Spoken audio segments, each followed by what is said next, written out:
Hey guys, welcome back to another video, and today I'm back again with another Atlantic Fleet video, and today I'm going to be doing a Battleship spotlight. Yes, first time ever, but who cares? I'm going to be doing this because I know a lot of you may be considering to play this game, and this game is really awesome. I definitely recommend this game over like 100 no 2,000 yen in this world. This game is literally the best games in this world. Well, best game in real estate, best game in blah blah blah blah blah. I don't know what to say. It is literally the best game. Well, today the battleship I'll be talking about is the Revenge class, which is one of the weakest battleships in this game in terms of range and in terms of armor and speed and armament, secondary armament, range of primary armament. The Revenge class is the worst of all battleships, just being honest right now. And then I'll be doing a spotlight on this battleship today. Well, without further ado, let's get straight into it. Well, let's look for the battleship, which is called the Revenge class. The Revenge class, it succeeds the Queen Elizabeth class, which is a little bit weird to most of you guys, maybe, because you might see the Queen Elizabeth may be stronger than the Revenge in terms of speed, armament rate, primary armament range, and secondary armament. Although Queen Elizabeth only have 4.5 inches, but they have much more longer range than the casemated 6-inch guns found on the Revenge class. The Revenge class has slightly thicker deck armor compared to the Queen Elizabeth class, and it is 2,000, maybe around 3,000 tons lighter than the Queen Elizabeth, much shorter than the Queen Elizabeth, which the British designers intend to make this Revenge be as compact as possible. It is already originally planned to use the mixed coal and oil fired boilers and four turbines. I may be right, I may be wrong. It has, I don't know how many steam turbines right there. It has 4 shafts, 24 boilers, and produces 26,000 horsepower. It has a main armament of 8 15-inch/42 caliber guns.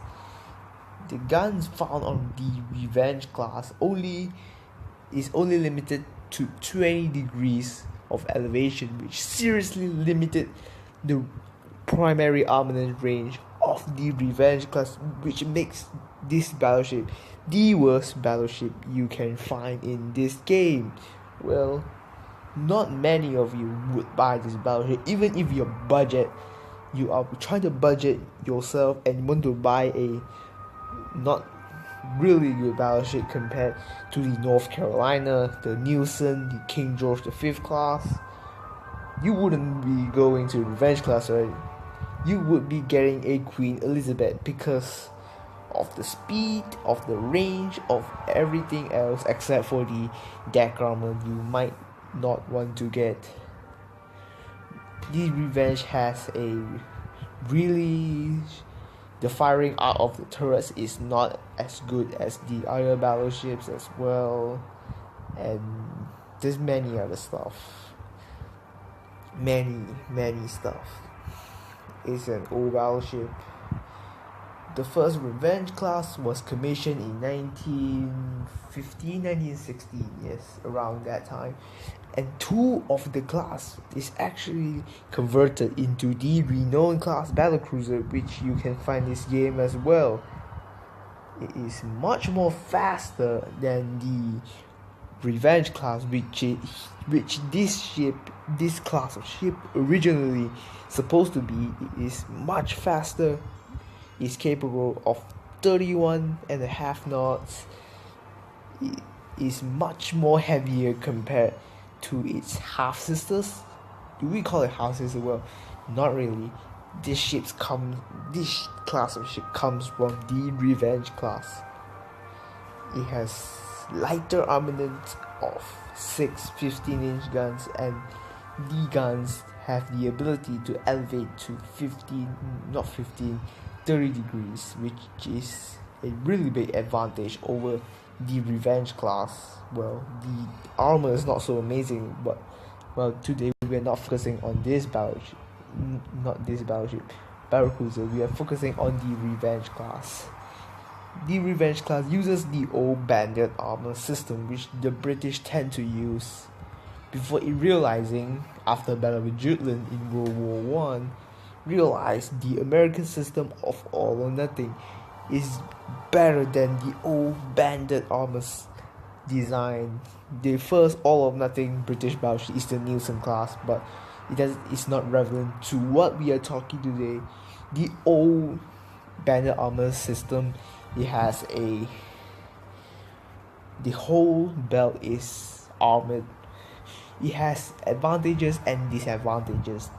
The main advantage is much more resistance to smaller caliber guns. The armor provides these ships, they are proof to these shells, which is a good thing about this armor.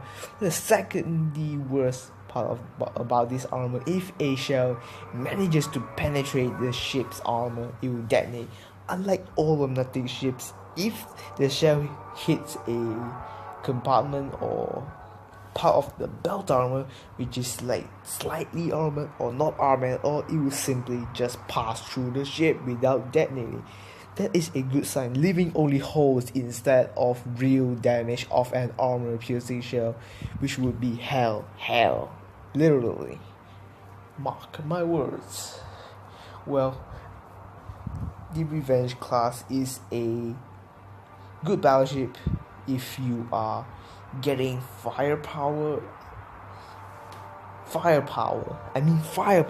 not the range, not the speed, not the armor that you really like, and everything else beside the armament of the Revenge class is decent. Everything else is a lot more worse than the other battleships you can find in this game. Well, without further ado, let's get straight into a battle to show how the Revenge works. We'll get a Lutzo because the Revenge will get outclassed by the other battleships such as Scharnhorst. Revenge can't deal with a Scharnhorst really, although the armament of the Revenge is much more better than the Scharnhorst. Well, let's get into a battle. The Revenge class is a veteran of the Jutland, which is one of the most intense battleship versus battleship and battlecruiser versus battlecruiser, which basically means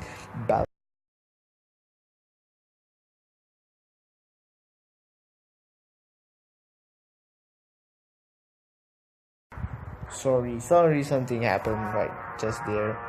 Let's continue. See, the maximum elevation is only 20 degrees, which is real bad. And then the casemated 6-inch guns only had an elevation of 40 degrees, which is really limited in range, but not in firepower. Well, let's test these big old 18-inch. 18-inch?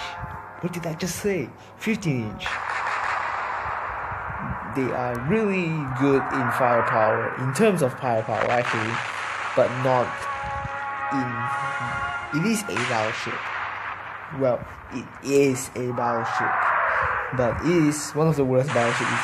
One of the worst battleships you can find in this game. Sorry to say, but it is true. Tell me if you agree with me.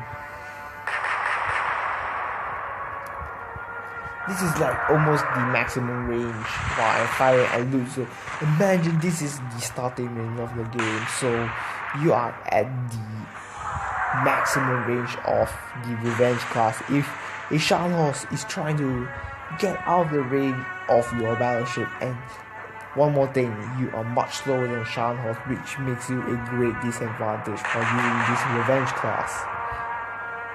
Short range and most importantly low speed.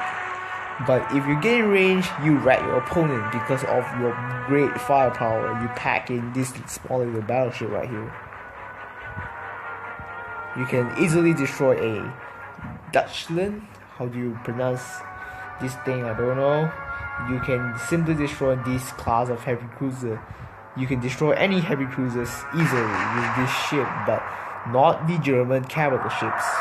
You be in big trouble if you ever encounter them with this ship. Right. Well, we got hit by two 11-inch shells and we exploded, which means this revenge is not really resisting the damage at all. The propulsion system is severely damaged by those two 11-inch shells. You are very vulnerable to these attacks. Only two 11-inch shells which penetrated the deck armor. Yes, and then the propulsion system is severely damaged, which is a bad sign to a battleship. Here we go again. 11-inch shells plunging through the sky. We suffer another hit right there. Propulsion system is not being repaired, but we did recover speed to 5 knots. Fire again.